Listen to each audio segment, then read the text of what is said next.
അപ്പോൾ തംബ്നെയിൽ കണ്ട പോലെ നമ്മൾ ഇന്ന് എങ്ങനെയാണ് ഒരു സിമ്പിൾ ആയിട്ടുള്ള ഒരു പെയിന്റ് പാലറ്റ് ഉണ്ടാക്കാന്നാണ് കേട്ടോ കാണിക്കുന്നത്. പിന്നെ ടൂൾസ് ഒന്നും യൂസ് ചെയ്യാത്തതുകൊണ്ട് തന്നെ നിങ്ങൾ ആ ഒരു പെർഫെക്ഷൻ മാത്രം എക്സ്പെക്ട് ചെയ്താൽ മതി കേട്ടോ. അങ്ങനെ നല്ല പെർഫെക്റ്റ് ആയിട്ട് വന്നിട്ടുണ്ടെന്ന് ഞാൻ ഒരിക്കലും പറയില്ല. പക്ഷെ നിങ്ങൾക്ക് യൂസ്ഫുൾ ആവുന്ന കുറച്ച് ടിപ്സും കാര്യങ്ങളും കൂടി ഞാൻ ഷെയർ ചെയ്യുന്നുണ്ട്. ഞാനിപ്പോൾ യൂസ് ചെയ്യുന്ന ഈ ഒരു ക്ലേ ഉണ്ടല്ലോ, ഇത് ഞാൻ വാങ്ങിച്ചിട്ട് ഇപ്പോൾ ഒരു 1 year ഒക്കെ ആവാറായിട്ടോ. എനിക്ക് പേഴ്സണലി യൂസ് ചെയ്തിട്ട് ഏറ്റവും ബെറ്റർ ആണെന്ന് തോന്നിയിട്ടുള്ളത് ഈ ഒരു ക്ലേയും പിന്നെ അതുപോലെ തന്നെ ടെറാക്കോട്ടയുടെ ക്ലേയും ആണ് കേട്ടോ. നമ്മുടെ മീഷോ എന്നൊക്കെ നമുക്ക് 150 rupees അവൈലബിൾ ആണ്. അഫോർഡബിൾ ആയിട്ട് മീഷോ തന്നെ നമുക്ക് ടെറാക്കോട്ട ക്ലേ അവൈലബിൾ ആണ്. പക്ഷെ നിങ്ങൾ ശ്രദ്ധിക്കേണ്ടതെന്നുണ്ടെങ്കിൽ റെഡി ടു യൂസ് കാണിച്ചിട്ടുള്ളത് മാത്രം വാങ്ങിച്ചാൽ മതി കേട്ടോ. അല്ലാന്നുണ്ടെങ്കിൽ പിന്നെ നമുക്കത് കുക്കിംഗ് മെത്തേഡ് ഒക്കെ യൂസ് ചെയ്തിട്ട് വേണ്ടി വരും അത് റെഡിയാക്കി എടുക്കാനായിട്ട്. ഇതിൻ്റെ ഇടയ്ക്ക് ഞാൻ പിന്നെ ഒരു ഡസൺ എന്ന് പറഞ്ഞ ബ്രാൻഡിന്റെ ക്ലേ വാങ്ങിച്ചിട്ടുണ്ടായിരുന്നു. സത്യം പറയുന്നുണ്ടെങ്കിൽ എനിക്ക് അത് തന്നെ ഓക്കെ ആയിട്ട് തോന്നിയിട്ടുണ്ടായിരുന്നില്ല. നമുക്കത് വർക്ക് ചെയ്യാനൊക്കെ ആയിട്ട് സൂപ്പറാണ്. പക്ഷെ എന്നുണ്ടെങ്കിൽ ഭയങ്കരമായിട്ട് ക്രാക്ക് വന്നുകൊണ്ടും അതുപോലെ തന്നെ പെട്ടെന്ന് ഇങ്ങനെ പൊട്ടിപ്പോണ പ്രശ്നങ്ങളൊക്കെ ഉണ്ട് കേട്ടോ. ഞാനത് യൂസ് ചെയ്തിട്ട് ബാക്കിയുള്ളതൊക്കെ കംപ്ലീറ്റ് ആയിട്ട് ഒരു എയർ ടൈറ്റ് കണ്ടെയ്നറിലാണ് സൂക്ഷിച്ച് വെച്ചിട്ടുണ്ടായിരുന്നത്. പക്ഷെ എന്നാലും ഞാൻ പിന്നെ അത് തുറന്നു നോക്കാൻ ഇപ്പോൾ കംപ്ലീറ്റ് ആയിട്ട് നല്ല പോലെ ഇങ്ങനെ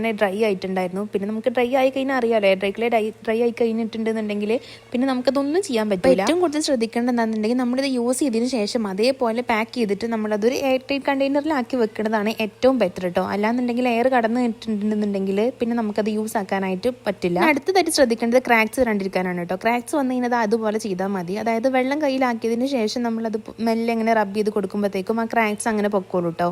ക്രാക്സ് വന്നിട്ടുണ്ടെന്നുണ്ടെങ്കിൽ ഡ്രൈ ആയി കഴിഞ്ഞാൽ എന്തായാലും പൊട്ടുന്ന ഉറപ്പാണ്. അപ്പോൾ അത് പ്രത്യേകം ശ്രദ്ധിക്കുക. അപ്പോൾ ഒരു ബിഗിനർ ആണെന്നുണ്ടെങ്കിൽ നിങ്ങൾ ആദ്യം തന്നെ ഇങ്ങനെ ടെറാക്കോട്ട ക്ലേ അല്ലാന്നുണ്ടെങ്കിൽ ഞാൻ ഇപ്പോൾ കാണിച്ച ക്ലേ ഉണ്ടല്ലോ അത് യൂസ് ചെയ്താൽ മതി കേട്ടോ. ഡസൻ്റെ ക്ലേ യൂസ് ചെയ്യാന്നുണ്ടെങ്കിൽ അത് നമുക്ക് പെട്ടെന്ന് തന്നെ കംപ്ലീറ്റ് ആക്കി എടുക്കാനൊന്നും പറ്റില്ല. കാരണം നല്ല പോലെ ഇങ്ങനെ പൊട്ടി വരാനുള്ള ചാൻസ് കൂടുതലാണ്. ശ്രദ്ധിക്കേണ്ട കാര്യം എന്താണെന്നുണ്ടെങ്കിൽ ഇത് നല്ല പോലെ ഡ്രൈ ആവാൻ വേണ്ടിയിട്ട് വെയിറ്റ് ചെയ്യണം കേട്ടോ. അതായത് റൂം ടെമ്പറേച്ചറിൽ വെച്ചിട്ട് വേണം നമ്മളിതിനെ ഡ്രൈ ആക്കാനായിട്ട്. ഡയറക്റ്റ് ആയിട്ട് സൺലൈറ്റിൽ കൊണ്ടുപോയി വെക്കാൻ പാടില്ല. റൂം ടെമ്പറേച്ചറിൽ ഇരുന്നിട്ട് തന്നെ ഇങ്ങനെ ഡ്രൈ ആയി വരുമ്പോഴാണ് നമുക്ക് പെർഫെക്റ്റ് ആയിട്ട് കിട്ടുള്ളൂ. അല്ലാന്നുണ്ടെങ്കിലും ക്രാക്സ് വരാനുള്ള ചാൻസ് കൂടുതലാണ് കേട്ടോ. അപ്പോൾ നന്നായിട്ട് ഡ്രൈ ആയതിനു ശേഷം മാത്രം പെയിന്റ് ചെയ്യുക. ഫൈനൽ സ്റ്റെപ്പ് എന്ന് പറയുന്നത് ഇത് നല്ല പോലെ ലോങ് ലാസ്റ്റ് ചെയ്യാൻ വേണ്ടിയിട്ട് നമുക്ക് യൂസ് ചെയ്യാവുന്ന ഒരു മെത്തേഡാണ് വാർണിഷ് ചെയ്യാന്നുള്ളത്. ഇപ്പോൾ വാർണിഷ് കയ്യിലില്ല എന്നുണ്ടെങ്കിൽ നമ്മുടെ ക്ലിയർ ഗ്ലൂ അല്ലാണ്ട് വൈറ്റ് ഗ്ലൂ ഉണ്ടാവുമല്ലോ, നമ്മുടെ ഫെവിക്കോള് അങ്ങനെയുള്ള ഗ്ലൂ ഉണ്ടല്ലോ, അത് അപ്ലൈ ചെയ്ത് കൊടുക്കുകയെന്നുണ്ടെങ്കിലും നമുക്ക് ഈ ഒരു വാർണിഷ് അടിച്ച ബെനിഫിറ്റ് കിട്ടും. വാർണിഷ് അടിക്കേണ്ടത് എപ്പോഴാണെന്നുണ്ടെങ്കിൽ കംപ്ലീറ്റ് ആയിട്ട് പെയിന്റ് ചെയ്തതൊക്കെ ഉണങ്ങിയെന്ന് ഉറപ്പായതിനു ശേഷം മാത്രം മതി കേട്ടോ വാർണിഷ് അടിച്ചു കൊടുക്കുക. അല്ലാന്നുണ്ടെങ്കിൽ ആ പെയിന്റ് കംപ്ലീറ്റ് ആയിട്ട് സ്പ്രെഡ് ആവാനുള്ള ചാൻസ് ഉണ്ട്. ഞാനിവിടെ അക്രലിക് മാർക്കറാണ് യൂസ് ചെയ്തിട്ടുണ്ടാകുന്നത്. ശരിക്ക് നമ്മുടെ നോർമൽ പെയിന്റ് വെച്ചിട്ടും ഇത് ചെയ്യാവുന്നതിനുള്ളൂ. പിന്നെ ഞാൻ യൂസ് ചെയ്തിട്ടുള്ള വാർണിഷ് ഇതാണ് കേട്ടോ. ഇത് ഞാൻ മീഷോന്ന് വാങ്ങിച്ചിട്ടുണ്ടാകുന്നതാണ്. അണ്ടർ 120 rupees നമുക്കിത് കിട്ടും. ഇത് പെർഫെക്റ്റ് ആയിട്ടില്ല എന്നുണ്ടെങ്കിലും സംഭവം വലിയ കുഴപ്പമില്ലാണ്ട് തന്നെ കിട്ടിയെന്നാണ് എൻ്റെ ഒരു പ്രതീക്ഷ. അപ്പോൾ എന്തായാലും നിങ്ങൾക്ക് ഇത് കണ്ടിട്ട് ഇഷ്ടമായി ഇല്ല എന്നുള്ളത് കമന്റ് ചെയ്യണം കേട്ടോ. പിന്നെ പ്ലീസ് ചാനൽ ഇഷ്ടപ്പെട്ടിട്ടുണ്ടെങ്കിൽ എന്തായാലും സബ്സ്ക്രൈബ് ചെയ്യാനായിട്ട് മറക്കരുത്. ഇനിയിപ്പോൾ വേറെ എന്തെങ്കിലും ഡൗട്ട്സും കാര്യങ്ങളും ഉണ്ടെന്നുണ്ടെങ്കിൽ കമന്റ് ചെയ്താൽ മതി, ഞാൻ റീപ്ലൈ തരാം കേട്ടോ. പിന്നെ വീഡിയോ യൂസ്ഫുൾ ആയി എന്ന് തോന്നിയിട്ടുണ്ടെങ്കിൽ എന്തായാലും ലൈക്ക് ചെയ്യാനും ഷെയർ ചെയ്യാനും കൂടെ മറക്കണ്ട. അപ്പോൾ ഓക്കെ, ബൈ.